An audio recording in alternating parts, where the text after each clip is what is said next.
كان بقالي كتير غايب بصراحة، بس رجعت كده قابلت بويب سايت. آه، هو ما قابلتش بيه، هو انا حبيت ان انا اخد التجربة بتاعته، وده لكذا سبب. الويب سايت ده بالذات فيه كذا تشالنج كده وكم حاجة تخليك متحمس ان انت تعمله.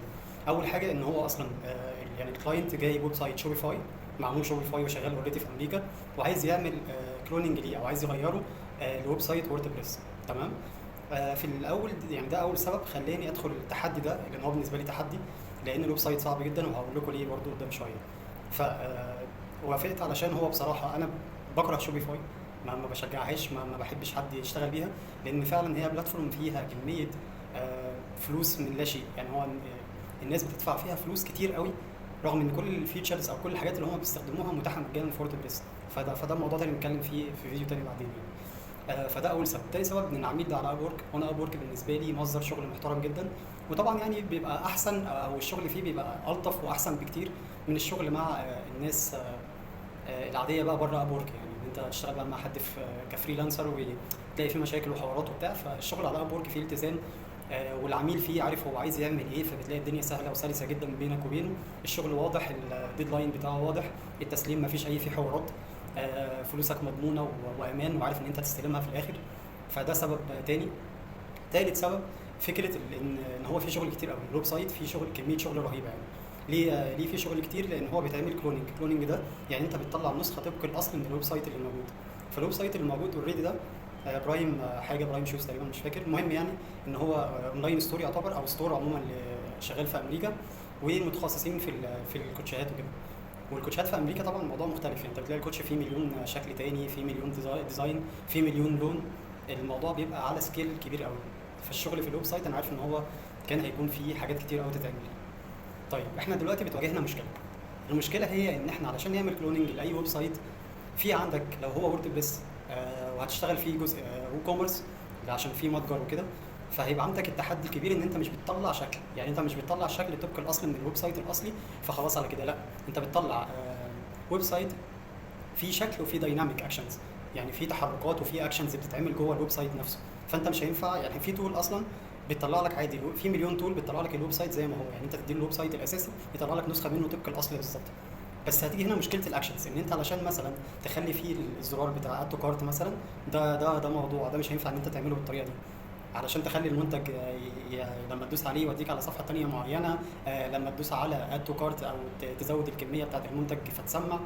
كل الحاجات دي بتتعمل مانيوال، بتتعمل بيك انت او بايدك انت في جوه الاليمنتور بقى، وايا كان الاديتور اللي انت بتشتغل بيه.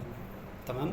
فده كان التحدي الكبير بالنسبه لي، ان في سكاشن هتبقى معموله بالطريقه الاولانيه اللي هي بتاعه التول الجاهزه، وفي طريقه تانية اللي هنشتغل بيها برضو جوه نفس الويب سايت، ان احنا هنضطر نعمل حاجات بايدينا علشان نطلع نسخه طبق الاصل بالظبط من الويب سايت، كشكل كيو اي ويو اكس كانتر اكشنز بقى بتحصل. انا بقول مصطلحات او حاجات يعني ما تبقاش مفهومه قوي، او تبقى مفهومه للناس اللي شغاله في المجال، بس هحاول ابسط الدنيا على قد ما اقدر.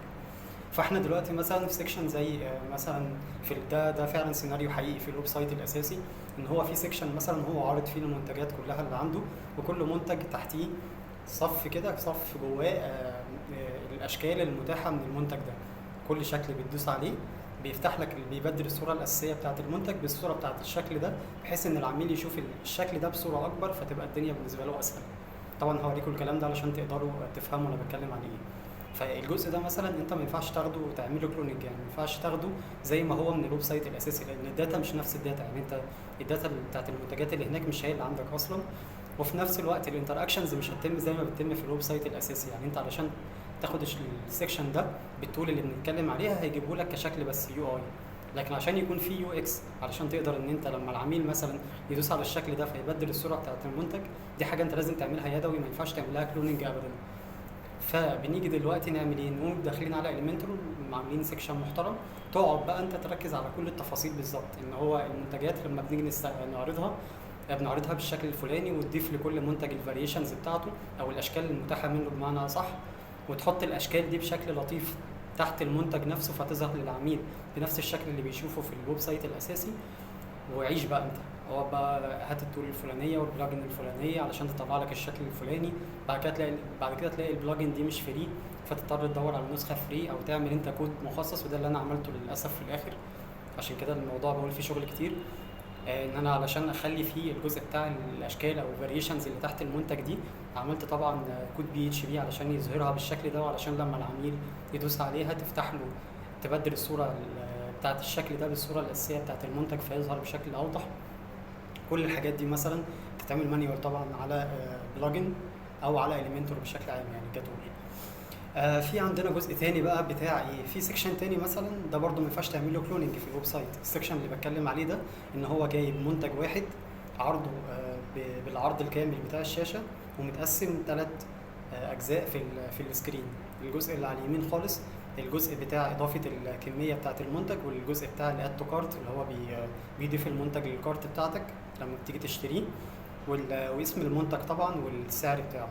الجزء اللي في النص بيكون فيه الصوره بتاعت المنتج الاساسيه. الجزء اللي على الشمال بيكون فيه الاشكال المتاحه من المنتج ده اللي احنا كنا لسه بنتكلم عليها دلوقتي. فانت علشان تعمل التقسيمه دي بتاعت ال3 سكاشن دول جنب بعض لنفس المنتج، وعلشان لما تدوس على الاشكال المتاحه على الشمال خالص فيبدل الصوره بتاعت المنتج اللي هي في النص، كل الحاجات دي بتتعمل مانيوال. ما ينفعش ان انت تاخدها كلوننج او تاخدها زي ما هي من الويب سايت الاساسي، لان انت برضو تاني لو خدتها كلوننج هتضطر ان انت هتلاقي حط لك الشكل بس، مش الاكشنز اللي بتحصل. فاحنا فهمنا دلوقتي اكيد من كلامي ان احنا الويب سايت علشان تاخد نسخه منه او تعمل نسخه مشابهه ليه، الموضوع ما بيكونش كله باستخدام تولز، لازم تحط ايدك في الموضوع، ولازم تشتغل بحاجات يدوي للاسف، وحاجات هتبقى كودينج مش هتبقى بلجنز. تمام. فده كان جزء او ده كان تحدي كبير بالنسبه لي، فكره ان انا يعني هي حاجه انا بحبها، هي صعبه بس انا حاجه بحبها جدا بصراحه. فكره اللي هو ايه، علشان اقعد اطابق الويب سايت الاساسي بالويب سايت اللي انا بطلعه، واركز على التفاصيل الصغيره قوي في التصميم، في عيني بتلقط حاجات كتير، او بتخلي عندي تشبع اكتر بقى من ناحيه الالوان والحاجات دي. فتبدا ان انت تركز على اداء التفاصيل، ودي سكيل انت بتتعلمها مع الوقت، او دي حاجه يعني الموضوع ده بيقويها جدا عندك. ان انت لما تشوف مثلا عينيك تلقط المشاكل اللي موجوده في الويب سايت، او عينيك تلقط التصميم، هل في حاجه في مشكله ولا لا، او هل هو مطابق ولا لا، او هل هو لذيذ ولا لا، هل هو متعب للعين ولا لا. كل الحاجات دي بتتعلمها من كتر ما انت بتحاول تطابق او تعمل حاجات شبه بعض. دي صدقني سكيل يعني بتيجي مع الوقت، وفعلا صعبه جدا. عشان بس ايه، انا نفسي كنت كده اللي هو ما بحبش التصميم ولا بحب الالوان ولا الحاجات دي كلها، بس الشغل بالطريقه دي خلاني ابقى عندي السكيل دي على الاقل يعني بنسبه اكبر بكتير من الاول. مش هقول ان انا يعني حد جامد يعني، لا عادي، بس بقى عندي السكيل دي شويه يعني، فدي حاجه بصراحه عجباني. فالمهم احنا دلوقتي الديدلاين بكره، انا يعتبر خلصت معظم الويب سايت الحمد لله. في حاجات كتير قوي اشتغلت فيها كودينج، وحاجات كتير اشتغلت فيها بإليمنتور، وحاجات كتير عملتها كلوننج زي ما هي زي ما اتكلمنا. عشان برضه تبقى انت في الصوره، الحاجات اللي بتعملها كلوننج دي اللي هو مثلا ايه، لو انت عندك صوره مثلا بعرض الشاشه مكتوب عليها كلمتين، تعرف انت تعملهم بنفسك، وممكن تاخدها كلوننج زي ما هي. بصراحه في الطول اللي كنت بتكلم عليها دي اختصرت عليها كتير، لان هي لما انت بتعملها او بتشغلها على الويب سايت الاساسي وتعلم على سيكشن معين، بيجيب لك السيكشن زي ما هو بالظبط، بنفس الشكل بنفس التصميم بنفس كل حاجه. كان في بقى مشكله كبيره بتواجهني بصراحه دلوقتي، هي فكره الريسبونسيف، ان انا ازاي اخلي الويب سايت بقى، بما ان في عندنا جزء كودينج وجزء معمول باليمنتور وجزء معمول بالكلوننج بالتول دي، ازاي بقى اخلي الشكل بتاع الويب سايت كله او الويب سايت كله بشكل عام يظهر بشكل كويس على الموبايل. طبعا كميه شغل رهيبه في الكودينج بقى، الحاجات اللي انت عاملها كودينج دي بتقعد تظبطها وتظبط السايز، وتشوف الويب سايت الاساسي معروضه فيه ازاي، وتقعد تماتش بقى معاها على الموبايل، وتشوف من كذا موبايل بتفتح معاك ازاي. الموضوع بصراحه مرهق جدا، بس في نفس الوقت لذيذ يعني. التجربه نفسها عجباني جدا يعني، انا مبسوط ان انا بعمل الويب سايت ده، والبادجت بتاعته هي مش كبيره قوي، بس في نفس الوقت يعني عاديه يعني. حاسس ان انا الموضوع بالنسبه لي جميل، وطبعا هعرضه لسه على الكلاينت ويعني هو الكلاينت نفسه يعني مش عارف، حسيت ان هو بيعمل معايا حركه مصريين شويه، اللي هو ايه، طب ارفع الويب سايت على السيرفر بتاعي من الاول. طبعا رفضت الكلام ده، لان هو ما دفعش في البروجكت نفسه الا الربع بالظبط، 25% من توتال البادجت.